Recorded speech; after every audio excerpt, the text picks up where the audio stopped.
Hello. Hadn't it? It's been like, what, 2, 3 months? Ugh, I'm aware that it's been way too long in between. But anyway, welcome back to my lovely Fireside Chats. And I'm assuming because I'm holding this flag, we're going to go ahead and pick up right where we left off with the history of my fake nation. And actually, just behind me, right there, is the flag for it. I had it custom made. So it's real, and this is a flag big enough to actually go put on a flagpole instead of having a little one. But either way, it's real now, and I'm very proud of it. And let's just get back into the history, shall we? So where did we leave off? I believe we left off with the Central Powers deciding to win World War One. Well, they didn't decide to do that, but the Great Offensive and Blitzkrieg forms of warfare quickly tore apart the lines. Basically, they encircled, devoured, conquered. Paris was, captured, and without Britain having an ally on the mainland, they really couldn't do anything. So they kind of just signed an armistice or like a peace treaty, or the Germans called it a victory, but the British were still spiteful. And so the Central Powers essentially won World War One. What did they get out of it? Good question. That's what we're going to discuss right now. If you recall the Brest-Litovsk Treaty, where Russia gave up a whole ton of land, a bunch of fuck ton of land in Europe to Germany for signing that peace treaty, um, that land was never actually kept by Germany due to the fact that they lost the war in our timeline. So in this timeline, since they won, Germany gets to actually keep all of that land. Now, obviously, the Russians are in civil war, so that is kind of the least of their concerns. But it, if anything, fuels the civil war even more to a point where like it gets really bad because um we'll get actually, we'll get into that later. Um, about the Russian Civil War. So they got a bunch of land. Austria-Hungary insisted that they keep the southern part of that land, which was the Bralehika province, and they retook it and re-annexed it. Obviously, the people weren't pleased to have their home that was literally just liberated before World War One, then to be reconquered after. France wasn't happy that they were, in occupation by Germany and Austria-Hungary and Italy, who, by the way, I don't know if I mentioned this before, but I'm going to re-mention it. Italy in our timeline was not part of the Central Powers because while they were part of the Triple Alliance that they had with Germany, Austria-Hungary, and Italy, uh, Italy was actually on tense relations with Germany and Austria-Hungary, and the Allies promised them to give them land in exchange for them joining their side, so they did. But seeing how the war was turning in the Central Powers' favor, Italy decided to retake in the Central Powers and join them and like abide by their Triple Alliance pact, because so they were basically like a last minute piggyback, and so they were on the winning side, and so they got a lot of the coast. Like they got this is the leftmost border of Italy. Like it got a big chunk of the coast of France, and it got a little bit of the right too, but not nearly as much. Germany, of course, got all of the land past the Brest-Litovsk Treaty, which was then turned into essentially like German puppet states. Like they were kind of the land was kind of carved up, and Germany just kind of instated republics or like puppet states with their own favorable politicians in power. So they were kind of they kind of just controlled them in a sense. It wasn't really like it was basically direct control, but like direct control as in they put who they wanted in power. Um, the UK was also pretty pissed, and but now that the Central Powers won, you know what else they were? Broke, because all the fucking hell. That'll come back. I swear. Come on. Come on, little guy. Do your thing. No? We'll just continue with the still image. So, the Central Powers were also broke, and since they won, they decided to go to their neutral party at the time. Oh, fuck. God damn it. Fucking hell, Roku. What the hell is your problem? You know what? Screw it. We're going off for now. Uh, so basically, the hang on, I'll fix this. Give me a minute. Sorry about the change in fireplace, but it's gonna have to do. The TV crashed. Where was I? Germany wanted some money, and so they obviously went to their neutral ally at that time, the United States, who they kept neutral due to not starting unrestricted submarine warfare and promoting anti-war propaganda within the country, because many of the people in America at the time were ethnic Germans, and so they supported Germany and the Central Powers throughout the war. But in our timeline, they eventually turned against them due to like Germany committing many atrocities, sinking to Lusitania, restarting unrestricted submarine warfare, Zimmerman telegram, all that stuff. None of that happened in our timeline. Although tensions were a little bit odd, they were obviously restored when they weren't obviously, but they were restored when the Central Powers won, because victory looks good for a country.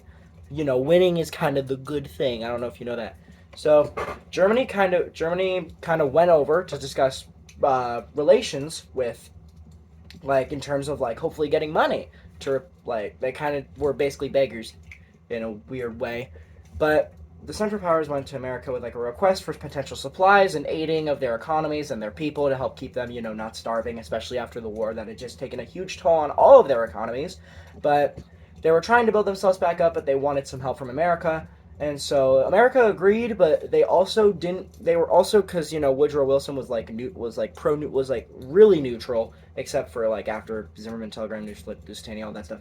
Um, since they wanted to remain like neutral on all sides, they agreed to help Germany, but they wanted to also give supplies to the ruined allies, because like Britain and France, because they lost the war and they'd probably be in worse shape, which they were. But we're gonna get into that.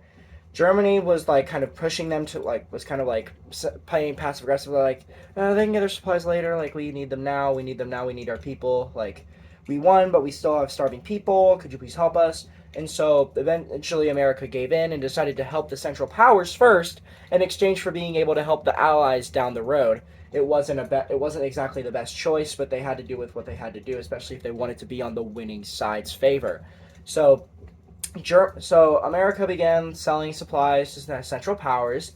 The Allies, who had just recently heard that their supposed potential friend had turned against them, were waiting on supplies that whether they didn't even know would ever come. They were getting pissed. They lost. They were hungry. They were starving. Their government was proving increasingly what's the word I'm looking for? Increasingly ineffective. Are you fucking kidding me? God damn it. Sorry about that. This is our third fireplace. Let's see how many we can rack up. Basically, the government was proving ineffective.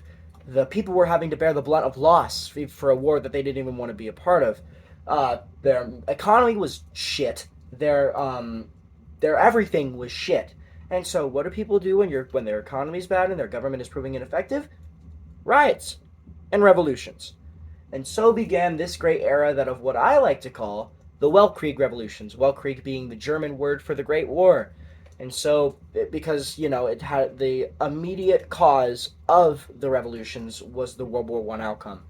So, Britain, France, all of their colonies, most of Russia, well, obviously Russia, but they were already in civil war, and like all their colonies and shit, they rioted. They had revolutions. They rioted. Also, all around the globe, there was widespread revolutions due to colonies, empires, and everything seemingly collapsing in on itself. People were getting pissed. Everyone was getting pissed. Everyone was pissed. France was having a revolution. Britain was having a revolution. Russia was having a civil war. But yet in this time of like anti-government, there was one form of ideology that really seemed to connect all of these revolutions, an ideology for the people, an ideology that was based around the people, and its foundation was the people itself. That ideology was socialism and syndicalism. What is syndicalism, you may ask? Well, allow me to demonstrate. Syndicalism was a pro-leftist movement that occurred somewhere between the late 19th and 20th centuries, or late 19th to early 20th century, that was essentially about like the workers. The workers were in control of like everything that was typically on a federal level, from like these pro-worker unions were stacked in like local, regional, and national, all of which were again workers. They persisted and were insistent that like CEOs and shit no go, that we hate that. We hate having like a big government telling us all what to do. We want to make the decisions ourselves. And it's like we the workers, we the unions, we like all of that is syndicalism. And so syndicalism began as the workers rioted, as like all the factories that now had to switch from like wartime to production time.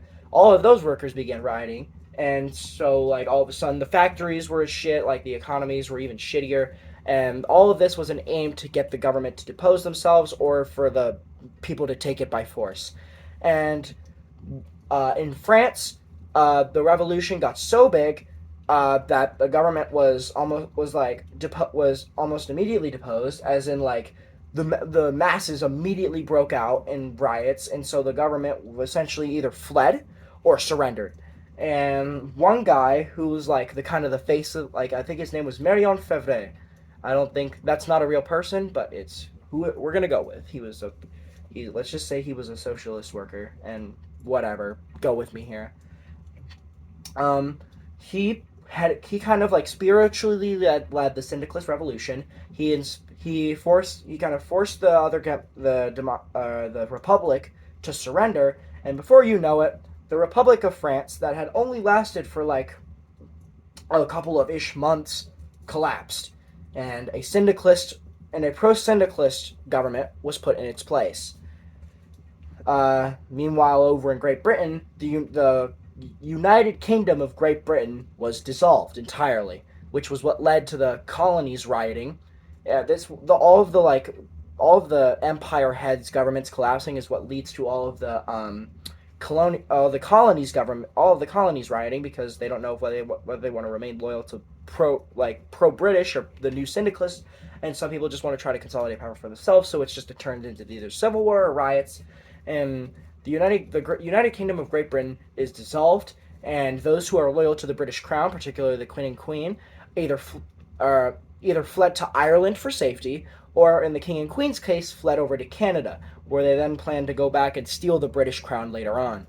They eventually so the King and Queen are over in Canada. Canada essentially becomes a vengeful Britain, and as for Russia, you know the classic tale of the Russian Civil War: White Army versus Red Army. The Red Army was not in originally a very good spot, but then the White Army, but then the White Army was incompetent, and so that was what led the Red Army to eventually come out on top. The Red Army being the Bolsheviks and thus communism, USSR, all that good stuff. But in this time, the tides were not in the Red Army's favor at all. See, the Red Army originally had control of Moscow, and so like Lenin and everything kind of soft rose to power, but that was when they were still in the middle of a war, and this was just around the time when they had decided to stop fighting, and in order to try to get the Germans off of their ass. But they didn't. They kept walking right up to Moscow, making like the peace agreement even worse, because Germany would claim even more land, the Baltic states and everything that they claimed in our timeline, from Russia. So the Bolsheviks literally had no choice but to accept at this point, and then Germany won the war, which was not a good look at all, because that means that they weren't getting their land back. So the White Army and a bunch of other collectives eventually came together and retook Moscow from the Red Army because of their embarrassment and incompetence, and generally not good publicity at all. And so the White Army eventually came out on top.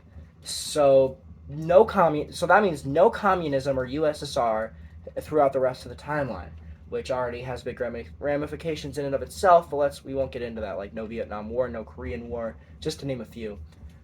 No widespread communism. Uh, it's a lot. No Chinese Civil War, no Chinese communism.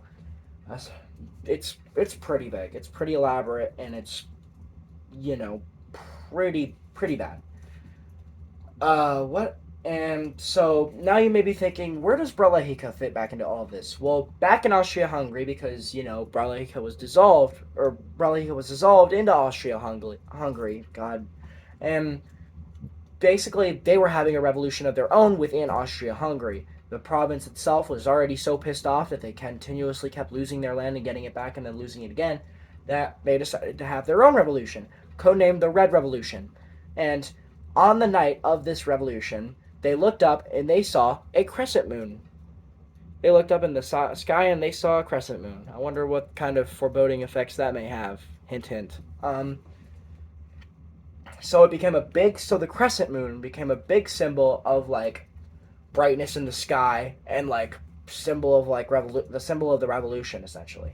And the star that was there, you may ask, that's well, that was from. This is what was carried over from the previous flag with Russia. That was essentially just the Russian flag with a black pennant and a green star. That's just about all it was, and so the star ended up carrying over. But we'll get into that later. But we won't because I just told you now. So you're welcome in advance. So there's the flag lore. There it is. We'll get to the stripes later. So the Red Revolution decides to happen, and they obviously take up under the oath of syndicalism because they want their they get big into socialism and syndicalism, particularly syndicalism, but also socialism. It's kind of hard. It's kind of it's kind of very intertwined right now. I don't know. It's weird.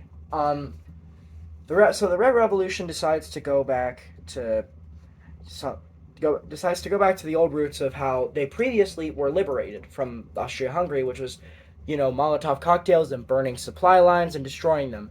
So they take it to the streets of Austria-Hungary and commit so much violence. They burn down buildings. They capture pro-Austro-Hungarian civilians. It's a mess. It's a really fucked up scene. And so they decide to continue their march to the two capitals of Austria-Hungary. Well, they at least try to get to the first one, which was Vienna, if I'm not mistaken. Or it was either that or Budapest. I think it was Budapest. Yeah. So they decided to march on up to Budapest and try to take it. They also have realized that Austria-Hungary has also claimed a lot more land, which were the Baltic states: Albania, Montenegro, Greece, North Macedonia, if that even existed at this time. I don't think it did, but that kind of area, all of it was taken by Austria-Hungary because they and Russia kind of encircled them and forced them to collapse into submission during the World War, and so they got a huge chunk of the Baltic states out of it. Those Baltic states were also rioting, and the inside factions and pro-syndicalist and socialist movements in there united and became together as the SBU, the Syndicalist Balkan Unity. Bralehika eventually heard about this and decided to contact the SBU and asked if they wanted to help take down Austria-Hungary, because that was what they were going to try to do. They were going to try to dissolve the empire as a whole to get their land back. Obviously, the SBU agreed. Their plan was to meet up in Budapest, for both of them to meet up at Budapest, capture a couple cities along the way to terrify Austria-Hungary and them, and then go to Budapest, take that capital, go over to Vienna, take that capital, find the king and queen if they're there, kill them, and then hopefully that should dissolve the empire. Now, I'm just going to... And so, thus the plan was put into effect. And the Bralehikans walked right out to Budapest. Most of them were civilians. Basically modern day Minutemen. Most of them were farmers, stuff like that, agricultural, rural stuff. And so they were ready to just take up arms and go defend their homeland. So essentially, a bunch of Minutemen were walking up onto one of the capitals of Austria-Hungary, one of the most powerful empires at the time. I don't know if they were on the rise or fall. No, actually, no. I think they were still pretty powerful, but they were weakening. But either way, they were still a pretty prominent influence in Europe. So, especially now that they got a whole lot of land and civilians. So, keep in mind that Austria-Hungary after this war was still broke. And while they were still getting supplies from the U.S., albeit not much, they were still getting quite a bit, but the U.S. was still hesitating, so they were still kind of half-assing it. And Austria-Hungary was still broke. Their citizens were tired of war, and their soldiers were also tired of war, and they just wanted to go home. So having another war break out inside of your own home, just as the last one ended, is is not very helpful. So, needless to say, the Minutemen walk up to Budapest. The soldiers who were still willing to fight fought, but in the end, most of them either surrendered or defected to the other side or deserted because they wanted to go the fuck home. They were tired of all this war. They were tired of all of it, so they just wanted to get out. They So the Minutemen went inside Budapest and just took the capital. Albeit there were a couple hundred casualties due to the diehards, but most of the soldiers either deserted or fled or just didn't want to fight because of the crippling economy and the crippling morale of the soldiers who they thought the war was finally over, but then surprise, civil war. Well, technically it's a civil war because yeah, but instead of just acquired land. Um, so they take Budapest, contact the SBU, and tell them to go ahead and come on in. They do. Their numbers get way bigger now that the Balkans are part of this, and their plan is put into action. Go to Vienna, take its capital, and dissolve the empire. So they do. They march on. They march in outside into Vienna, and they particularly march to Vienna, and right outside the gates, there they find a bunch of cannons stationed, artillery shells, tanks, and miniguns, because the king and queen or the military would probably hear if they took one of their main capitals.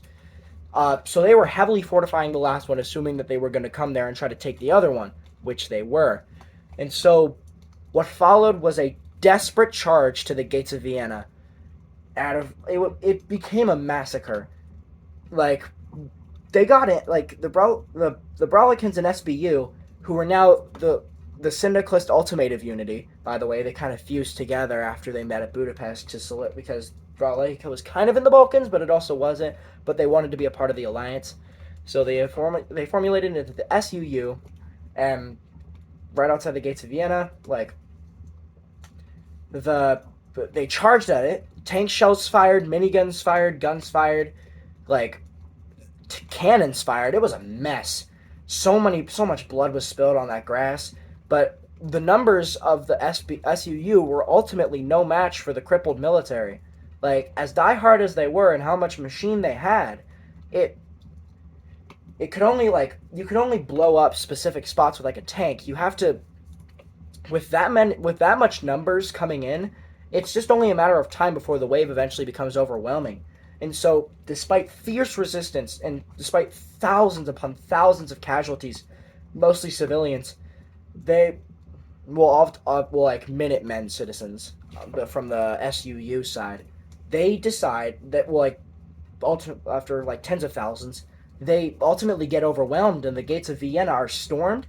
They march right in. They storm into Vienna, head right for the government areas, capture them, find the king and queen, immediately kill them, and then proclaim themselves as victorious. And so the SUU also war for Bralehika ends in a decisive SUU victory, I believe, in 1916. Actually, no, that's a lie. It was in 1929. Yeah, 1928, I think it was. Sorry, my memory can only get me so far. 1928, the SUU win, and the Austro-Hungarian Empire at this point just can't take it anymore. They're too much debt, too much crippled soldiers, too much crippled morale, too much war, too little money, and so the empire dissolves. All of it. It becomes a landmass of smaller countries that are easily swayed and influenced, and so the SUU take advantage of this, especially Bralehika.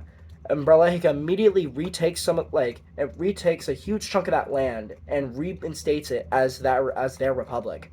So Bralehika gets their home back, and the SUU collectively turn the remains of that empire into a bunch of puppet states like Germany did. So the year is 1930. We're going into the 1930s, and Bralehika finally has their empire back, and the Great Depression decides to hit. Bad economy, bad everything, And the Great Depression in our timeline already was pretty bad because it was global, and but the inevitable like star crashes and stuff from like the Roaring Twenties of the U.S. like that still happens. The Roaring Twenties still happens. All of that stuff, like well, like the Roaring Twenties kind of happens because U.S. still tried to supply. Well, the U.S. tries still tried to actually.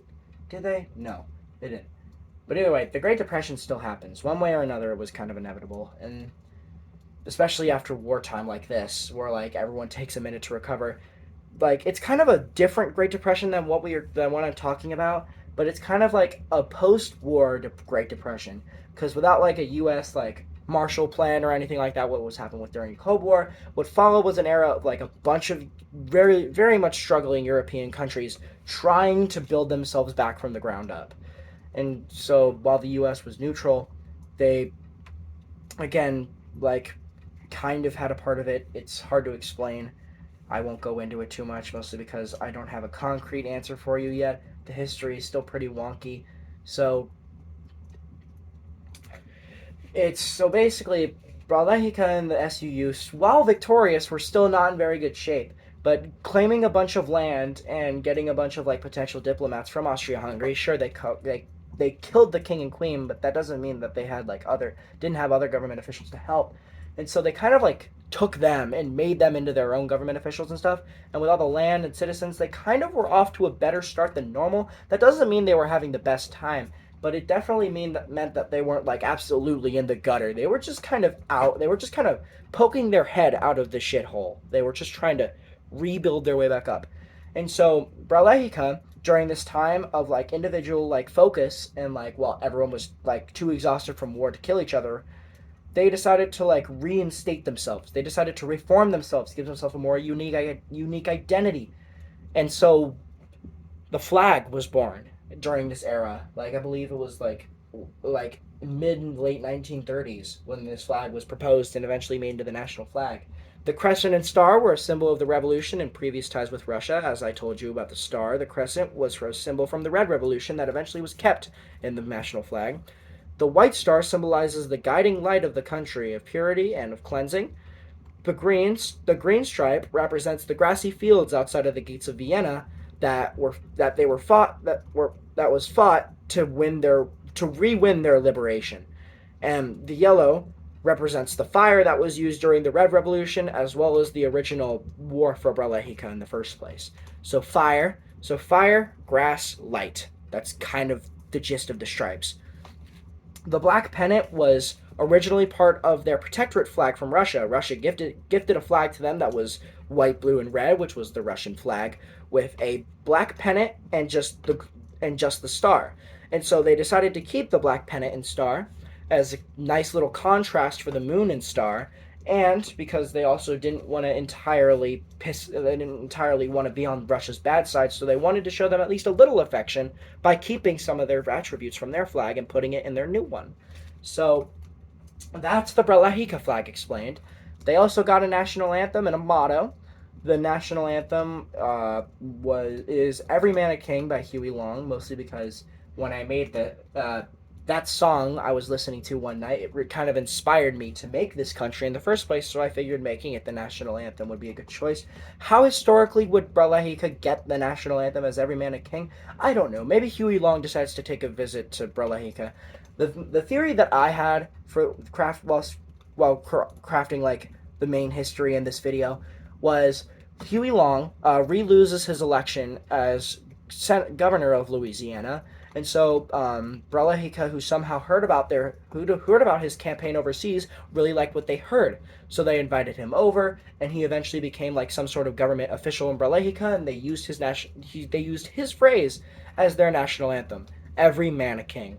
So that's kind of the main contested. That's kind of the main theory as to how Every Man a King got put into Bralehika. Do with what you will, but definitely take it with a grain of salt because even I'm not entirely set on it, and I'm the creator of the fucking country. So, yeah, the country's motto is also "We together strong as a people, as a unity, as a whole." That's it. It's Well, that's the whole motto. It's a very, very nice motto that symbolizes the importance of togetherness. Because without togetherness, they wouldn't have conquered Vienna. They wouldn't have made the SUU. They wouldn't have been a country.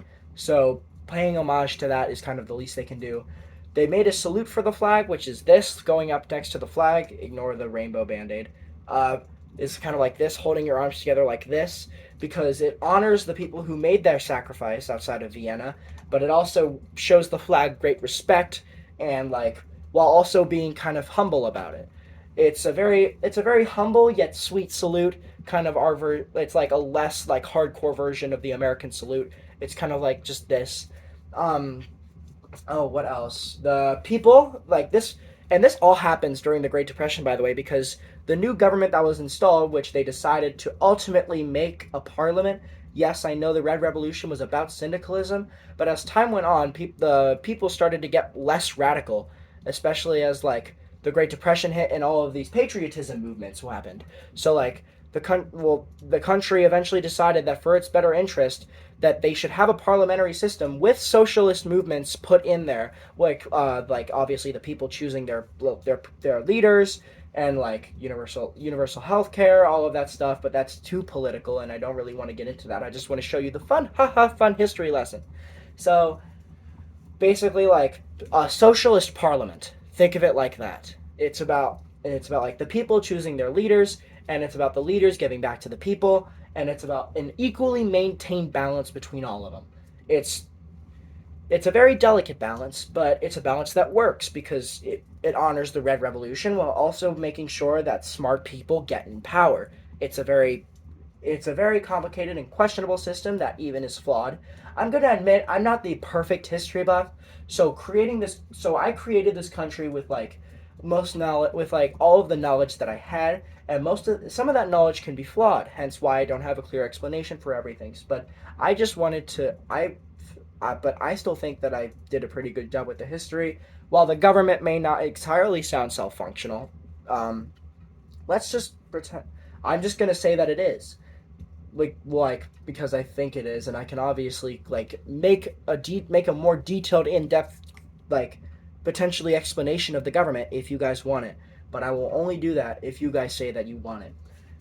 Mostly because that is a big time commitment, especially because creating a new government isn't exactly easy or like a 5 minute ordeal. You'd have to spend time and research making it. But I think that from what I made, a socialist parliament isn't exactly the worst idea. Uh, that's a little too political, but I think saying socialism in general is political. But then again, I'm probably just gonna get sniped from a building one day. I don't know. I don't know really. Uh, but anyways, the Bralehika is a socialist parliamentary republic. The Socialist Parliamentary Republic of Bralehika. That's its full name. It's mostly abbreviated to the Parliament of Bralehika because, it's a socialist parliament, which is still at the end of the day just a parliament. But it's a parliamentary republic of Bralehika with social reforms. That's all it is. And the people ended up loving these new patriotic movements and began to feel very patriotic, especially during this time of with little to nothing to like else to do, because the economy's in a recession and everything's going in the shitter. So while they were fixing it, they figured they'd get their act together and actually form a unique identity. So yeah, that's I think that's where I'm gonna leave it for this episode of Fireside Chats. Bralehika now has an identity. The flag has been explained, and I think we're about to enter the 1940s. So that we're gonna leave it at that. Austria-Hungary's dissolved. Oh yeah, you may be asking where Bulgaria was a part of this, and the Ottoman Empire. I forgot to mention the Ottoman Empire entirely. I am so sorry. Bulgaria also got a chunk of what's present day North Macedonia and part of Greece, because the Central Powers promised them that they would get bigger if they helped join them because of the what war was it with the Ottoman Empire? Oh no, was it the Balkan War? I think it was the Balkan War. Was it the Ottoman? No, it was the Bulgaria and Russia. The Balkan Wars.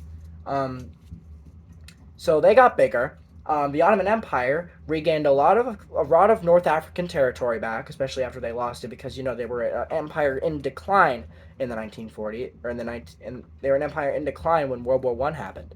So they were kind of declining, and now winning World War One helped them gain a bunch of their land back, so they got a bunch more power back. But they're still a weakening empire. But we can get to that in the next part.